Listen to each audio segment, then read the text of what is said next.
kind of taking the mick a little bit. Oh. I feel like every single one of these videos has exactly the same narrative. I'm a pro chef. Thank you for coming.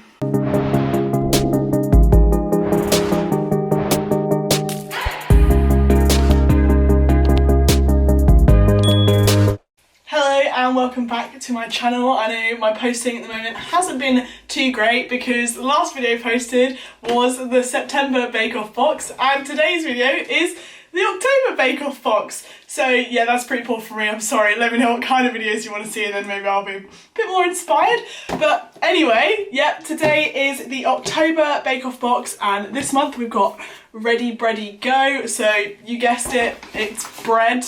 I'm actually quite excited to make this. I remember this was quite a big thing, like during lockdown everyone was making this, and obviously it's from the Bread Week episode of the Great British Bake Off this year, so we are making a focaccia. Hope I've said that right. The recipe that we've got is focaccia with olives, garlic and rosemary. Now I absolutely despise olives, so I'm swapping out the olives for sun-dried tomatoes because I thought it was kind of a good swap. And I will actually want to eat it considering I did pay for it. Now, I'm gonna be honest, I kind of say this every month now that I don't really think these are worth the money. They are really, really fun to do, but this month especially really like kind of taking the mick a little bit with how much stuff you get for like what you pay for. So in this month's box, we have got the olives, which I know it's my choice, but I'm not gonna be using those because I don't like olives. We've got a bag of flour, a little sachet of yeast, and some measuring spoons, which I will get out of the box in a minute. But that's literally everything that you get in the box this month. And then you're required to get rosemary, garlic, and oil. And then obviously I bought the sun-dried tomatoes as well. But that's kind of it for this week's box. And obviously you paid £20 for the box. In my opinion, this month is extra bad. So as I mentioned, this month the tool that you get is a set of measuring spoons. Now, like, as usual, they're quite nice, good quality measuring spoons, but it's just a measuring spoon. It's like nothing that you probably don't already have in your house. So a little disappointed with that. Like, I don't know what it could have been this month, I suppose. Bread. Honestly, I don't know why they did bread, to be honest. I suppose for a bit of diversity in the bakes, but a bit disappointed. This is cute. I am moving and I'm gonna need my own measuring spoons, so that'll come in handy for me personally, but I think as like any other person buying this box, you probably already have measuring spoons in your house at home. So enough with the complaining. Step one is to just line a deep baking tin. I'm hoping this is the right size. It says 20 by 30 centimetres and this looks roughly that, it'll do. And then next stage, in fact the majority of this recipe is waiting for the bread to rise, but next stage, 500 grams of bread flour, 1 tablespoon of caster sugar. Did I get caster sugar? Was I supposed to get caster sugar? Oh, so it says they've already combined the flour and the sugar in the sachet. Oh, to be fair, my bad, it does say on it that it includes caster sugar, so don't need to do that. I suppose that's if you want to make the recipe again, so that's nice of them. Anyway, 500 grams of bread flour, 1 tablespoon of caster sugar and 1 teaspoon of instant yeast, and just kind of mix them all together. Next stage is 400 ml of lukewarm water. So like it describes lukewarm as you can put your hand in it and hold your hand in it and it's nice and warm, but it doesn't hurt. That kind of lukewarm is what it means. Plus half a teaspoon of flaky sea salt, which comes in this cute little tin. It looks like one of those tins that you get in Lush that you put your like shampoo bar in. And also 40 ml of extra virgin olive oil. Again, I don't have that, so we're gonna use sunflower oil and hope that it doesn't make too much difference. And literally just mix it all together.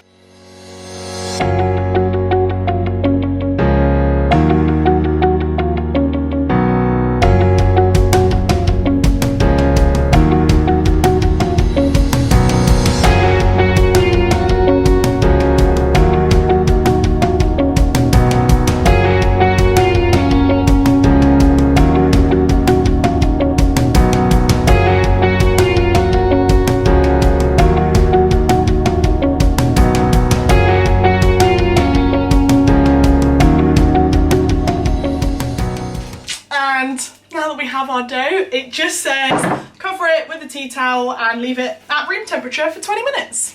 The next part sounds so complicated. There's literally a whole page and a whole paragraph for it.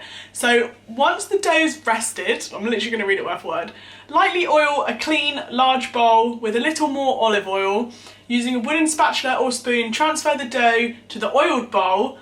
Lightly oil your hands, put them under the dough, pick up the dough, fold it backwards over itself, and then lightly press it down. Turn the bowl 90 degrees and repeat the fold. And then repeat it twice more until you've folded 4 times altogether. So I think I know that is based on watching the Bake Off. I kind of know like the hand movement that they want, I think, but we'll see. Now I'm gonna attempt to show you what I'm doing, but it might not go very well because haven't got the best camera angles here, but we'll try. So I've put oil in the bowl and I've made my hands very oily. I'm not quite sure how I'm gonna turn the camera off, but. And then the bread comes from this one to there. And it's sort of a, I don't even know how to get it, put it, push it, and then turn the bowl and do it again, like that. I feel like I've put too much oil in this, oh dear. So now that we have my very oily dough, it basically sits on the side for another 30 minutes. And then while it sits on the side for 30 minutes, we make the garlic confit. And again, this is pretty simple. It's literally just the 10 garlic cloves and 140 ml of oil in a pan. And you just kind of let it mellow over a low heat for 20 minutes. And then it becomes garlic oil, which, well, that sounds pretty good to me. Now, I'm not actually sure if this is supposed to be like sizzling. I feel like I'm deep frying the garlic. Maybe I didn't put enough oil in it and it's supposed to be like fully submerged. Oops, I'm sure it'll taste fine. So we left it for 20 minutes and then we did the weird foldy thing and then it's going for another 30 minutes. And then after that 30 minutes, we're doing it again and another 30 minutes. And then again. For another 30 minutes. So basically it's like an hour and a half of it just sitting on the side. So once we've done all of the turns and it's waited all of the half an hours that it needs, we're gonna put it into the tray and like mush it out a little bit. And then we have to leave it again for a further 15 minutes to rise. Now that it's riven or like proved for 15 more minutes, we're gonna do the little pokey thing. So poke all the holes in it, jiggle it and preheat the oven, which I have already done. Preheating the oven to 220 degrees Fahrenheit, which is quite hot. And then we're gonna pour our oil on it, which my entire house smells like garlic, and honestly I'm not complaining. And then, according to this little picture, we're just sort of pushing it out to the ends, but like not too much because you don't want to push all the air out of it. Next bit is the fun bit because it's the bit where we get to poke all of the holes in it. You kind of tried to do it before, but it just sort of says poke it like this.